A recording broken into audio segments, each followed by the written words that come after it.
Well, folks, it's the most wonderful time of the year. The time of the year when every reviewer and publication has released their year-end list. And here I am left feeling as if I'm late for releasing my year-end list at the end of the year. There's been a lot of great music this year, a lot of projects I'd like to cover on this list. I've narrowed it down to 30. The first half I'll talk about are going to be honorable mentions, and that's so I can include some projects that aren't exactly albums in the traditional sense. And those 15 won't be ranked. And then I'll give you my top 15 in order. So yeah, let's jump right into it. So for my 15 honorable mentions, in no specific order, I'm going to start with Brockhampton's Roadrunner New Light, New Machine.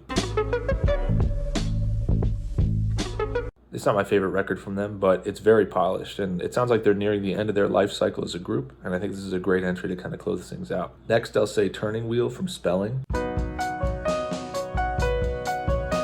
This is a really cool, fantastical project, and I love that Spelling is spelled wrong. Next in the honorable mentions from John Mayer is Sob Rock.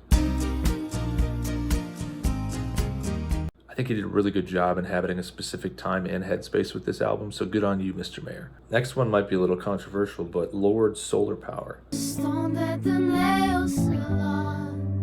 I the only person on earth who likes this album and not Melodrama? Probably. But yeah, I really like it. Next album I'd throw in here would be Casey Musgrave's Star-Crossed. It's not on the same level as Golden Hour, but there's a lot of good stuff on here. I just really like her style, so I feel like I'm going to enjoy pretty much anything she makes. Next honorable mention I'll go with is By the Time I Get to Phoenix from Injury Reserve.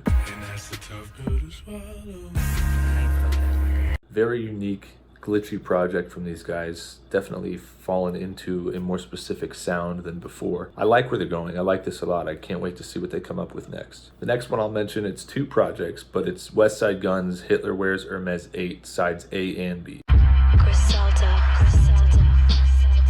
An absurd double-length project like this has to go on honorable mentions for me, but it's fantastic. West Side Gun's really mastered his craft. There's a baseline level of quality present on here in all of his releases that just kind of makes me upset that he's got to release so much. Speaking of Griselda, the next album I want to mention is Blue Banisters from Lana Del Rey. You made me trade my violet. Good on her for releasing 2 albums in 1 year. That's no small feat. I'm sure you could find fans on either side, but I prefer Blue Banisters. I think it's some really good work on there.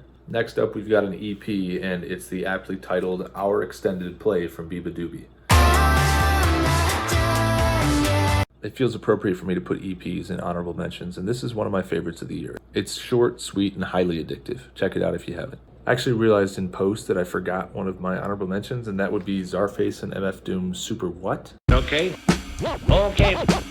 When this was in my mid-year, I didn't expect it to make it to the year-end, but honestly, it's a very competent Doom project and one of my favorites from Czarface. So yeah, it's sticking around. Next honorable mention I want to get into is Slater's Troubled Paradise.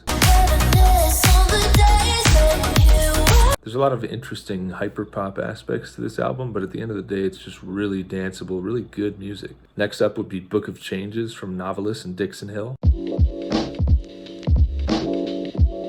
I reviewed a Novelist project earlier this year. He is a criminally underappreciated Detroit rapper. I didn't hear this one until early December, so I'm glad I waited on making this list because this is some of his best work. And if you haven't even heard of Novelist, great, now is the time to jump in. Next up is one that I see high on a lot of people's lists. It's Bo Burnham's Inside. There it is again. Now, obviously, I love the songs on here, but it's not a traditional album, so it's got to be an honorable mention for me. I would say to go check out the special on Netflix if you haven't already, but let's be honest, you're here, you're on the internet, you've seen it. Next up would be Mike Dean's 422. He's best known for his work with Kanye, but Mike Dean's solo stuff is really impressive, so just throw this hypnotic album on and lose yourself. And the last honorable mention on my list is going to be The Alchemist's This Thing of Ours. Alchemist put out 2 This Thing of Ours EPs. I only have the first on vinyl yet, waiting for a release of the second, which I'm going to be all over. But man, Alchemist is one of my favorite producers, and he continues to be one of the most prolific in hip-hop. These EPs are short, but they feel like parties of some of the best underground rappers around. Well, we're talking about underground rappers, so probably not a party, just a kickback. Now we get into the top half of the list. My top 15, which is ranked. We got to start with, at number 15, Mdou Mokhtar's A Freak Victim. To me, there's nothing like finding an album you love from an artist you've never heard of. Bonus points if it's from a country you've never been to. I love the way this album sounds, and I love the way it feels, if that makes any sense. At number 14, I've got The War on Drugs, I Don't Live Here Anymore. I was a late adopter of this band, and for that reason, I think I enjoy this album a lot more than a lot of fans did. This band just always strikes a great balance between triumphant feeling and nostalgia. If you haven't heard any of their projects, I don't know where that's the best place to start. I don't know what else to say, it just rocks. Number 13 is going to be An Evening with Silk Sonic from Silk Sonic. Smoking out the window. I love this project. It's a great non-stop energy from front to back. And even though it's over in about half an hour, it makes you want to come back for more. Bruno Mars and Anderson .Paak are both incredible artists in their own right, and I can't wait to see if they do anything else together because, yeah, this thing bangs. At number 12, I have Isaiah Rashad with The House is Burning. Isaiah Rashad's an acquired taste, and frankly, no other rappers sound quite like him. But if you are into the vibe that he presents, this kind of thing is really good. It's quite a bit more laid back than his previous projects, but yeah, I settled into it quite nicely, and I still enjoy this a lot. At number 11, you're just going to have to picture me holding the vinyl because it doesn't arrive until March, but it's Pray for Haiti from Makami. Again, artist I hadn't heard of prior to this year, and I love this project, blown away by it. And man, the album cover, still my favorite of the year. I love this project. It continues to be in the rotation for me. At number 10, I have A Beginner's Mind from Sufjan Stevens and Angelo De Agostini. This is the thing about people. I really enjoyed Angelo's album back in 2019, and there's a video on YouTube of him and Sufjan performing a song from that album. I loved that. I never expected we'd get an album from them as a duo, but boy am I glad we did because yeah, this thing rules. At number 9, I have Mood Valiant from Hiatus Coyote. I got a red room in a cigarette out when the sun sets. It really has been quite some time since they released a project, but I love the sound that these guys have. It's neo-soul, there's a bit of jazz, it's just very warm and relaxing, and I love this project. Number 8 is going to be Dope Game Stupid from Bruiser Wolf. An instrument. Nobody sound like this.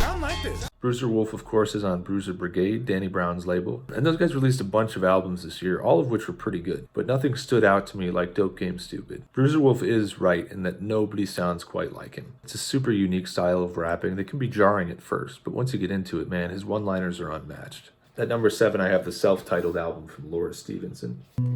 Nothing creeps like measured time. It's a really fantastic, mostly acoustic singer-songwriter album. I've been listening to Laura Stevenson for a few years now, and I feel like this is the most engaged I've been with one of her albums. And it's one I'm going to keep playing for years. Number 6 is another vinyl I haven't received yet, and one I'll have to put in post, but it is Bo Jackson from Boldy James and the Alchemist. It's Dredge again. I've already said my piece about Alchemist being one of the great producers of our time. But man, Bo Jackson is a perfect match for him. He's got such a laid-back, ice-cold delivery. And this is their second album they've done together. I don't know which I prefer between this and The Price of Tea in China, but the work they do together is just something else. Now we're in the top 5. In the top 5, I got to kick off with Home Video from Lucy Dacus. Yeah, I'll admit it. I hadn't listened to her music prior to Boy Genius and the team up with Phoebe Bridgers and Julian Baker. And what a special album this is. Very introspective, very open and raw emotionally. A handful of my favorite tracks of the year from this project. It's not one to be missed. At number 4 for me is Tyler, the Creator's Call Me If You Get Lost. That was personally one of my favorite 10-second reviews I did this year. And I love this project. It is all over the place in the best way. It truly embodies the globe-trotting spirit, but also the spirit of mixtapes, which is a combination I don't think I've seen before. Tyler's an artist who's constantly evolving and exploring new spaces, and I really love the direction he took on this project. I can't wait to see what's next. At number 3 for me is going to be JPEG Mafia's LP, and I got to go with the offline version. Why would I pray for your health? Maybe I'll pray for myself. JPEG Mafia is a really unique voice in hip-hop, another one that I can't get enough of. His last project, All My Heroes Are Cornballs, set such a high watermark for me, and this one doesn't quite get there, but it is extraordinary as well. If you haven't listened to it yet, I recommend you go on Bandcamp and get the offline version. It's name your price, so you can put in any number, maybe $10,000, and just get the album for yourself. Trust me, you're not going to hear anything like it anytime soon. Number 2 for the year is going to be Cassandra Jenkins, An Overview on Phenomenal Nature. I found it pretty early this year, and it's continued to sit with me. I keep going back to it. It really is like therapeutic. The songs are emotionally healing, and the music itself is comforting too. I mean, there's a track on here that's pretty much just nature sounds plus a saxophone. This was another one that took me by surprise. So yeah, there have been a lot of great albums this year from artists I never knew existed, but I can't wait to see where they continue to go into the future. Last but not least, number one, my favorite album of the year, Kanye West's Donda. Donda. Rather, my version of the album. If you pay attention, you should already know this. I did a video on this. Some people brought up a good point. Is that even fair to call that your favorite album if you have to tinker with it? I don't know the answer to that question, but I did it here, and it improved my enjoyment. If I didn't tinker with it, would it be my favorite album of the year? Probably not. But Kanye gave us the tools, and he gave us the tacit approval to make our own versions, to do with it what we would. And I have not stopped listening to it. I cannot stop listening to it. I think I have a problem. So there you have it. Those are my favorite projects of the year, mostly albums. As for favorite tracks of the year, I like doing a top 100 songs, and I've got that playlist available on Apple Music and Spotify. Links should be in the description below. You should already know 30 of the songs. I've used them in this video, but there's plenty others from albums that didn't make the list.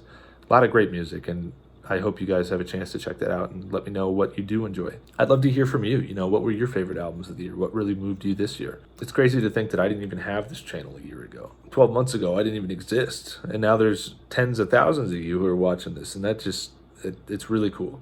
Thank you guys for sticking around. The 10-second reviews will be back next year. But yeah, I hope you guys had a good, restful holidays. Spend some time with your family, and let's keep it going.